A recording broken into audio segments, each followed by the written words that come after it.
is because the results are truly depressing. The smaller countries like Gambia and Morocco that have hardly contributed to the global emissions have actually taken the necessary steps to reach their well set goals. It's sad to see that the other countries, with everything they could ever need, have not taken the right measures to reach their ridiculously unambitious and redundant goals. I strongly believe that the countries that are the top contributors should fix their mistakes responsibly and take action to reduce their emissions. I understand that it's hard to reduce the emissions drastically, and that too in a short period of time, but they must at least start to take necessary measures and develop extremely needed laws to reduce their impact and contribution to the total emissions. They need to be the ones who should walk the talk, not just talk it. The world cannot successfully fight climate change without significant action from the top emitters. And that is why I believe that a strong price must be paid for the giants of the world and for their unacceptable actions. Thank you. Hello everyone, my name is Siddhant and I shall be speaking against the motion today. The motion is a small. Wait, Siddhant, hold on for a second. Now you will have 1 minute to prepare rebuttals. So your time starts now.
Okay, so the time for rebuttals has finished.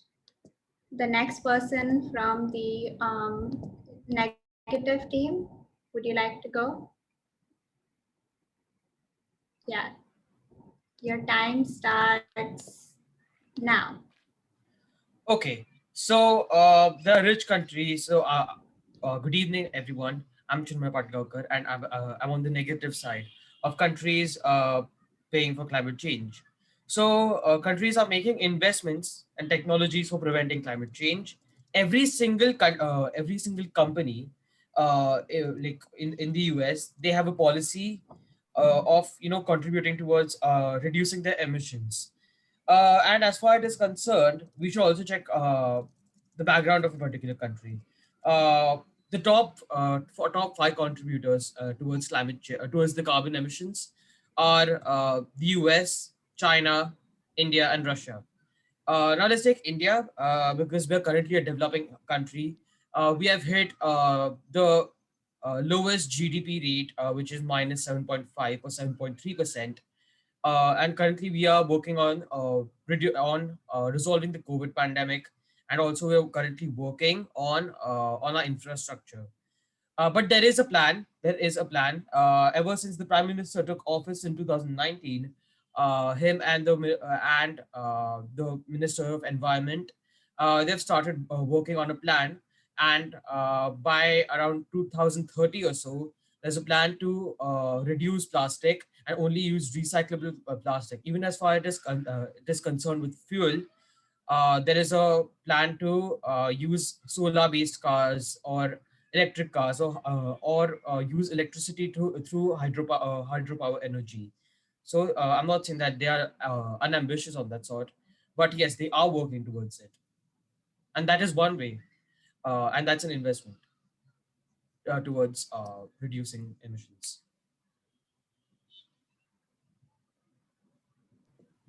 Okay, thank you, Chinmay. So now you will have 1 minute for rebuttals. Your time starts now.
Okay, so the time for rebuttals is up. Now the next speaker from the affirmative team.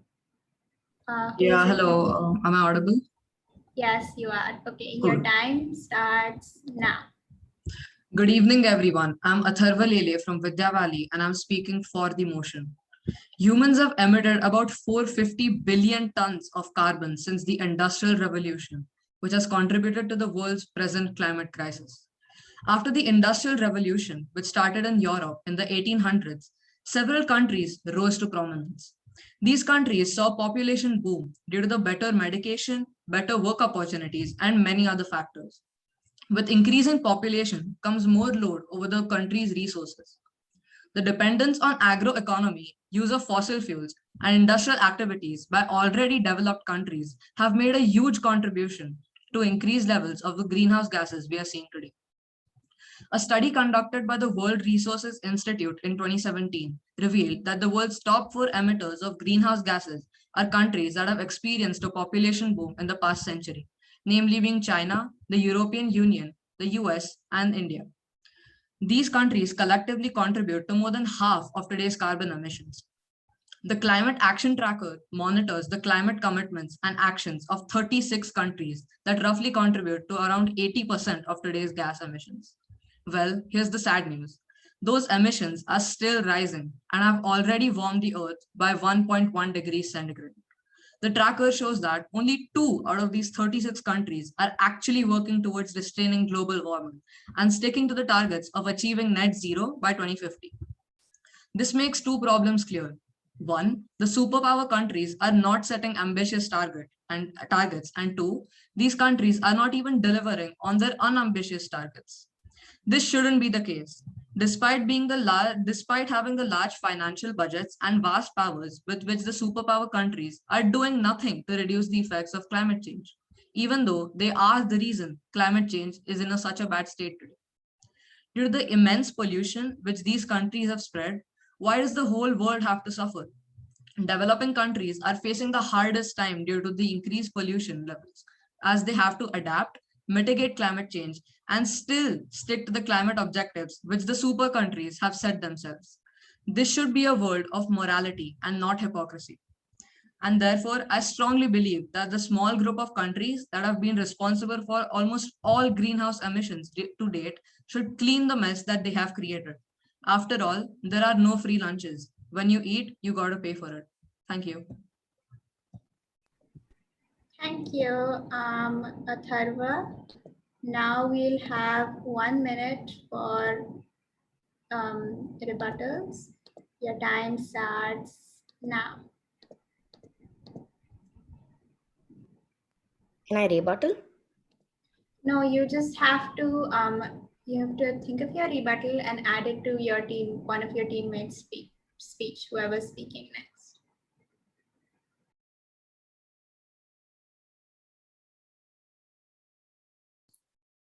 Abhi, I just had a small doubt. While in the first round, we had a rebuttal time wherein the people were supposed to ask questions. However, in this round, they are supposed to add in their speeches, is it? Yes, that's the Thank you. instruction that I have received, yeah.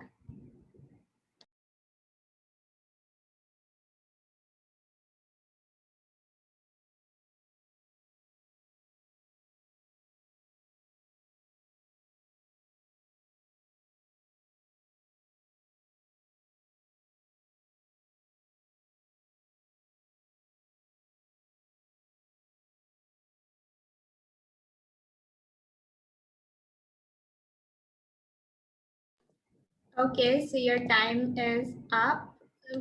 Can we have the next speaker from the negative team? Yeah. As both Atharva and Anika said, that anytime you create a mess or take your lunch, you have to pay for it or clean up the mess.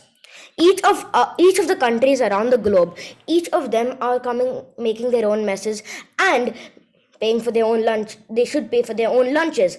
So over here we can see that the big countries, even though it seems like they aren't, they're getting ready for change with different startups coming up, such as Tesla.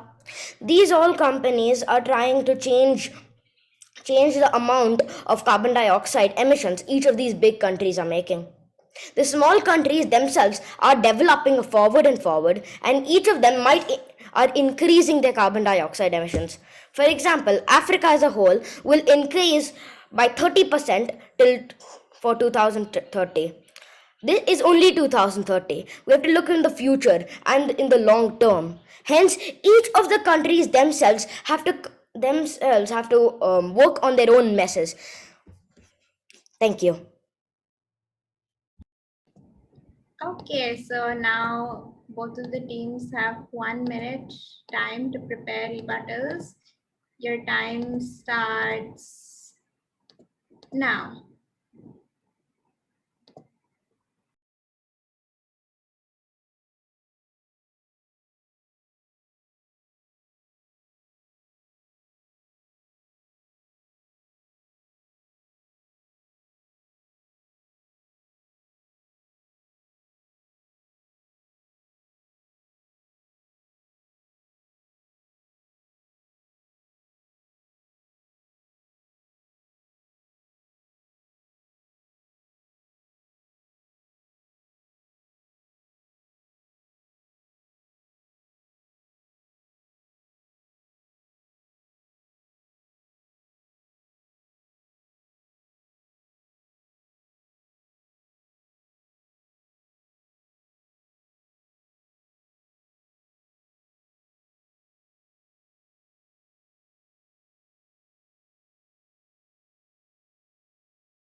Okay, your time is up. Now can we have the next speaker from the affirmative team? Yeah, Your okay. time starts now. Good evening. I am Sophie Momin and I am speaking for the motion. So, by now, you must have heard that the giants or the super countries of the world are one, the ones with the most financial power, two, the ones with the most superiority, three, the ones whose population is educated the most, four, the ones who are contributing the most to climate change, and five, the ones who aren't working day and night to prepone our doomsday. Wildfires rage across the United States of America with thick smoke clogging skies and lungs indiscriminately. China is the largest source of carbon dioxide, and its emissions are growing while other big emitters are turning the corner. Delhi, of course, is the world's most polluted capital, followed by metropolitan cities like Mumbai. And Russia contributes to about 5% of the world's harmful gas emissions, and the European Union, not contributing as much, is unfortunately on the same tracks to do so. Remember, there is no middle ground. We need nothing less than radical industrial transformation, thus changing the way this world works. These countries are the ones who act as role models for other world governments. If all they are composed of is bold talk from progressive politicians and cannot even pass rigorous policies and treaties in the face of intense government polarization, then I am sorry, but karma will sooner or later come banging on their doors. The ones with power, with responsibility, with all the materialistic possessions of the world, just sit back playing dice as Mother Earth perishes? I certainly think not. As mentioned before, with great power comes great responsibility, and I cannot stress enough on these points. Imagine if these countries organized monthly or even yearly drives to clean up surrounding environments and plant more trees, or even made a set of strong and definite laws of acts that stick through for a long time, such as to stop the use of climate change contributing objects like air conditioners, fossil fuels, and engine operated cars over the past few years, or even put aside a particular sum of money for this dire situation that they'd actually use for the right situation, we would have lived in a happier, greener, and cleaner earth. Or at least the daily statistics of this present moment wouldn't have been this mortifying. Corresponding to what Siddhant said, if these giants don't start working immediately, there will be no long term to look forward to. The world cannot wait any longer. We need the support from these countries. Otherwise, in another 10 years, the state of our planet will reach drastic heights of unfortunate events, too late to be reversed. Can you imagine? I don't think you would like to. And therefore, I strongly believe that these superpowers must pay a heavy price for their unacceptable actions. We hereby rest our case. Thank you.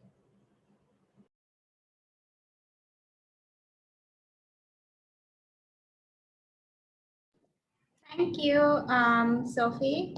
Next, okay, we'll have 1 minute more for rebuttals, after which we'll have one of the members of the negative team. You can pick which. Go for 3 minutes. Okay, your time starts now.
Okay, your time is up.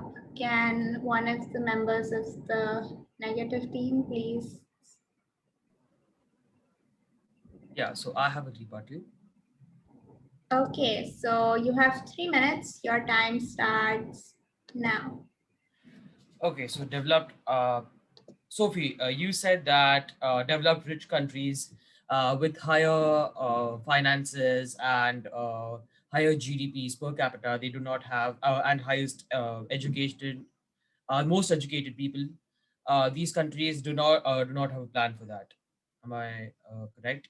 So let me tell you, China happens to be the first largest contributor towards carbon emissions. Has now like started a car company, one of the companies in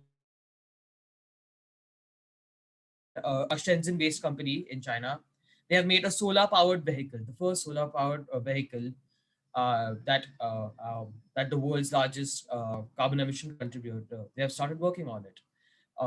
And Tesla for one, and an American company. Second, and America happens to be the second largest contributor towards carbon emissions. Tesla's entire USP is that it's comfortable and environment friendly, which is why Tesla is being launched in India towards reducing emissions for climate change. And also, the United Nations representative of US, John Kerry, also also requested the Senate and the Congress to pass a bill towards solar powered energy and solar powered vehicles. And also, the US Secretary of State Anthony Blinken has also requested the Senate for coming together and working on climate change and trading ideas and resources for climate change with the smaller countries. Okay, thank you, Chinmay. Mr. Varun, would you like to say something? Yes, indeed. I was very happy to see the data that you people have collected. I was really very, very impressed. You people really came up with facts even I was not aware about. Only one thing, as a good debater, if you can listen to what others are, adding to the conversation and then add references in what you're gonna say, right? So the rebuttal time, I think, could have been used in much effective way, because otherwise it does not become a debate, no, it becomes a discussion. It becomes one-way discussion wherein everybody is sharing and everybody is nodding their heads in yes. So to make a debate actually very influential, you are supposed to actually counter argue with what the person has put forth. Otherwise you people were seriously fantastic. And I really would like to even congratulate Abia. You have conducted it so smoothly. I was so very impressed. So all the very best for your next rounds. All right. Thank you so much and have a great evening. Thank you, Thank sir. you so Thank you, much. Abia. Well Thank done, you. Yes. guys. Bye. Thank you, everyone. Best